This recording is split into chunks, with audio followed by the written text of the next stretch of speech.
I'm Chevy, and today on the Daily Shed, we diagnose suck, bang, blow.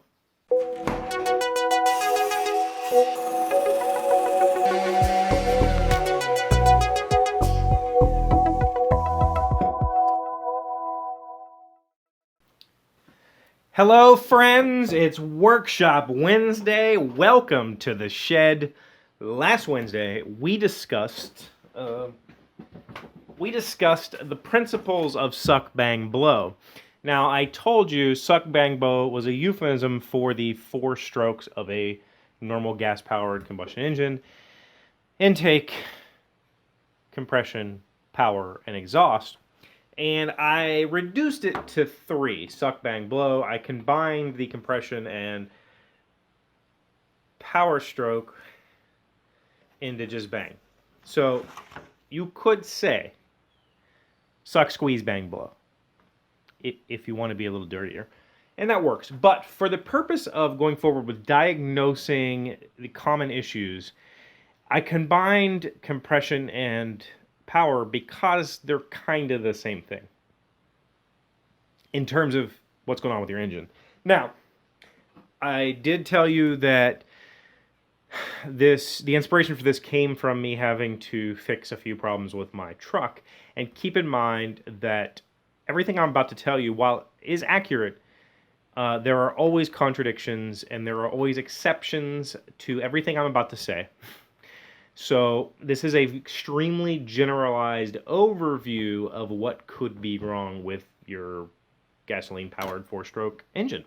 Also, this applies only to non-computer controlled vehicles, which are essentially just carbureted vehicles. There are some electronic throttle body vehicles that essentially replace the carburetor with just a little fuel injector, and it could apply to those too. That's fine. But if there's when computers get involved in modern vehicles, it's a completely different story. So, diagnosing suck, bang, blow. There's basically, it goes like this. If you're having engine problems such as a stumble, low power, stalling, that sort of stuff, and it's happening at idle or at extremely low engine speed, low RPMs, you probably have a problem with suck. Conversely, if you have a stumble, or probably not a stall, but noise or hesitation, loss of power at high engine speeds, probably has something to do with exhaust, with blow. And if you have a problem that spans all engine ranges, all RPMs, probably has something to do with bang. That is an extremely generalized version, okay? But it works because at low RPMs, your engine is not pulling very much vacuum. Now remember, I told you on the intake stroke where you pull down with the piston, which creates a vacuum in this chamber. We have a port here, the intake port, or the intake valve, which opens, and that vacuum draws air and fuel into the chamber. So we have vacuum. We also use that vacuum for all sorts of other things. On older vehicles, it could be used for cruise control. It could be used to power your washers. It could be used for timing advance. Now, I'm not going to go into timing in this series. Just keep in mind that we can manipulate when the bang happens using timing. And on modern vehicles, we can manipulate when the valves open, which is crazy. Anyway, so we used vacuum for all sorts of things. And my truck is an 82, and in the 80s, we had all of these crazy regulations the government wanted us to have to put in place to try to get cleaner air and all that stuff. And at that time, we started using vacuum we have vacuum powered exhaust gas return, which was intended to preheat the air fuel mixture before it entered the chamber, so it sucked a little exhaust. We had all kinds of craziness that happened to our vehicles, and so we essentially leached some engine power through vacuum. But that vacuum is important. It does a lot of things. For instance, the amount of air and fuel you are sucking is based on vacuum pressure. And if you're not sucking enough vacuum pressure, your car's not going to run. Okay? What can affect that? Well, you can have a vacuum leak. One of your vacuum lines could be broken. These are external lines. They're usually rubber, and they'll come off of the engine block somewhere, or they'll come off of the head, or they'll come off of the carburetor slash throttle body itself and run elsewhere. If one of those breaks or is missing, it'll cause the engine to stumble. Probably not stall unless it's a very large vacuum leak, but it'll cause it to run really bad and maybe stall. So essentially, the vehicle isn't producing enough vacuum to draw in air. Could be a vacuum leak, could be an exhaust valve, or it could be an intake valve leak.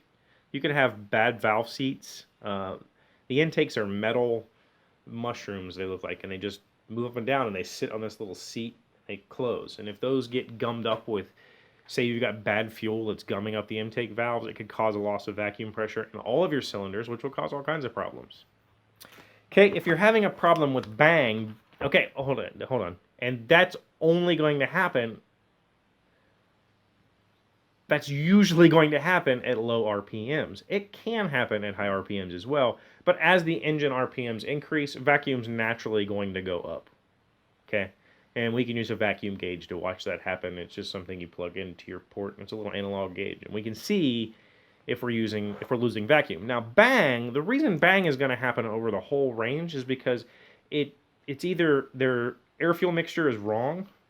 Okay, I don't know if we talked about this last time, but there is a magic air fuel ratio called the stoichiometric ratio, and that is something we strive to achieve and maintain in modern vehicles. If that air fuel mixture isn't quite right, it can cause problems. Okay, for instance, putting low grade fuel in a high grade engine. Say my motorcycle, for instance. My motorcycle is designed to take 92 or 93 octane fuel. If I put 89 in there, it runs bad. Okay, and the reason is a motorcycle engine has very high compression. Specifically, a Japanese make motorcycle engine has very high compression. So that fuel is basically pre-firing itself if I run low-grade fuel before the spark plug has a chance to fire, almost like a diesel. Okay, and so that causes problems. And it could be anything from a spark plug not firing to it's cracked to a bad plug wire to the distributor not working. Tons and tons and tons of things can go wrong with bang. And they're going to present themselves over the entire range of RPMs.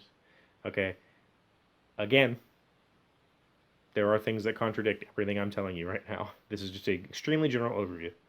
The reason exhaust happens at higher RPMs is because it usually means you're not venting enough exhaust. So exhaust is building up in the chamber, meaning less air fuel can get in.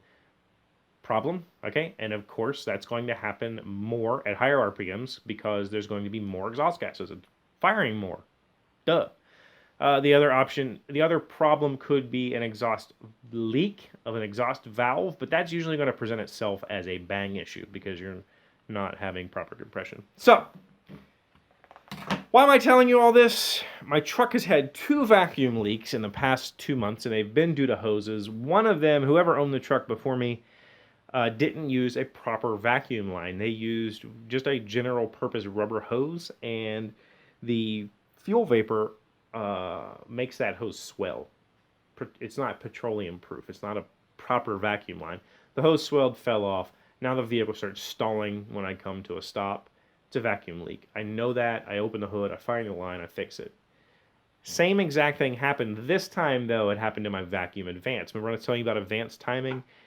That's a thing, okay? So we advance timing or retard timing, which means the slow timing down, based on vacuum pressure in an older vehicle like this, because that's our basis for how fast the engine's moving. It's also a mechanical system, so we didn't need any fancy relays to make the spark happen a little earlier, a little later. That's all you need to know. But that is the basics for how to diagnose suck, bang, blow issues. There are a whole host of other issues that can happen with your engine, from bearing noises to blown valves, blown rods, bad rings.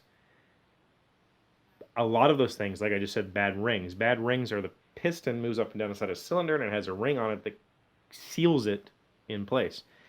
If your rings are sloppy or worn, you're going to get a lot of blow-by, which means a lot of your compression gases or your power gases are going to leak past the rings, causing power loss and all kinds of problems. And the vehicle will stumble and stutter. So that's the extreme basics on how to diagnose an engine issue based on RPM. Again, there are a whole host of problems that can arise that contradict everything I just told you. But for the most part, the information I just gave you is pretty accurate. And this will work on things like your lawnmowers as well. Most modern lawnmowers are 4-stroke. If you have to mix the oil and gas, that's a 2-stroke lawnmower, and some of this could apply. You'll at least have a general idea to check the spark plug. Maybe the air filter, which if the air filter's clogged, the engine's going to run like crap. Check that. But it's a very basic general idea, and that's what I wanted to give you. In future episodes, we might go in depth on certain issues. If you have an older vehicle and you want me to help you figure out a problem, put that in the comments. Let me know. We can discuss it either on or off camera. I'm fine either way. That's all I got for today. It is game night. I want to go play games. Don't forget to leave me a comment, like, or you can unlike too while you're down there. The video, share the video, subscribe, please. All those things help me so much. Thank you guys for hanging out with me today. I'll catch you tomorrow. Hey, Doc, wait! I want to ask you something. Today's random fact brought to you by Wikipedia. Surprise, surprise. Which president lived to be the oldest? The longest-lived president was Gerald Ford, who died at the age of 93 years and 165 days. Holy cow. Ronald Reagan was the second longest-lived, only 45 days short of Ford. He was 93 also. The oldest living president, George H.W. Bush, will tie Reagan if he lives to October 10th, 2017, and tie Ford if he lives to November 23rd. Huh. George Bush could be it.